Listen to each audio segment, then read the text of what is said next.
Welcome back. We're talking love and relationships with Lise Janelle. She is a life coach, and during the break we were talking about living together before we get married. Does that help? Does that ensure a successful marriage down the road when that happens, or does it depend on the individuals? Again, it depends on the values. I'll just give you an example. I had a woman bring in her partner, because often it's the woman that brings the partner in. What a surprise. And he had actually moved from Holland to be with her in Toronto, but a year and a half later, we're still not living together. And she was getting upset. So doing the work with her, and that's what's beautiful to see in a relationship. We often point the finger at our partner when in a relationship it's always two people that benefit. So when I did the work with them, we realized that when I asked her if she was okay with him moving in with her, she was not, because when she was 7 years old, her big sister was sent back into her bedroom and took over her place. Oh. And when he was 7 years old, his twin brother had done the same thing.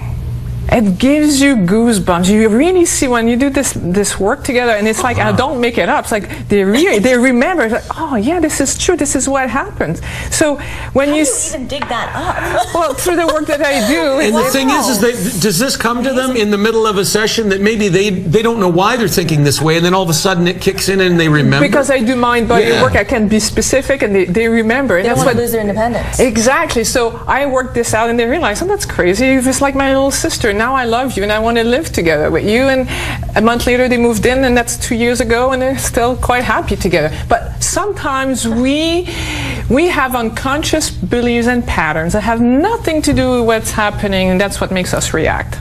When the couple comes to see me and they're willing to be totally truthful and vulnerable to each other, the love, it gives you goosebumps. Like when they both found out about this, and this big tension that was between them disappeared because she was half the equation, even though she was pointing the finger at him. She wanted it that way. I have a couple that came to see me. The woman was upset because she was making more money than her husband, and she felt that if she kept doing that, she would be emasculating him. So she brought him in to want to fix him.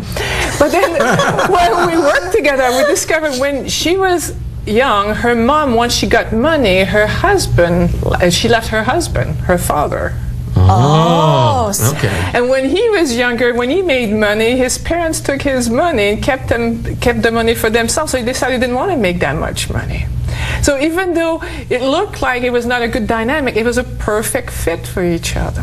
And let's face it, I mean, sometimes we need an outsider such as yourself to ask those questions, to dig through to areas, because we can't uncover that ourselves, right? I mean, they wouldn't be able to sit down and have that conversation to come to that conclusion on their own. That's why I said before, as long as two people really want to work on a relationship, I believe you can make it work, because the reason why we fall out of love of a relationship is because we disconnect from the heart. And we always disconnect from the heart when there's fear.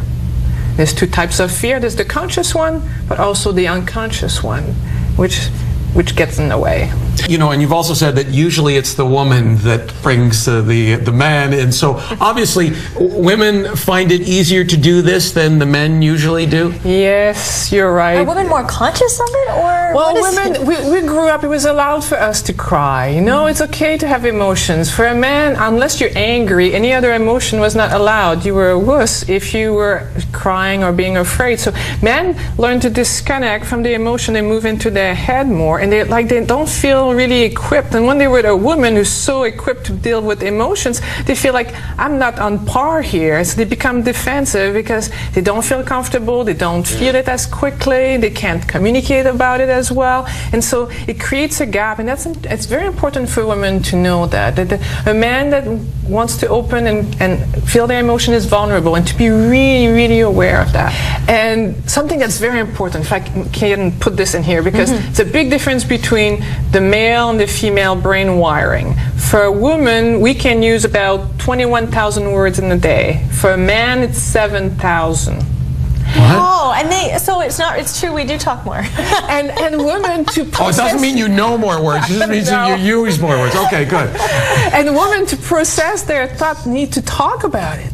A man to process his thought needs to be quiet and be able to think about it. That's why a man comes home and he wants to read the newspaper. And women are like, and then the woman gets upset because she wants to communicate with her honey. oh my goodness. And the guy just wants to shut down and And it's so important for a woman. If you don't talk to her, you make her feel like you don't love her. Yes. And this needs to be known. If I can make that known, I'll have accomplished That's something really perfect. good. Thank you so much. Thanks a lot. All right, we'll be back to wrap up the show right after this.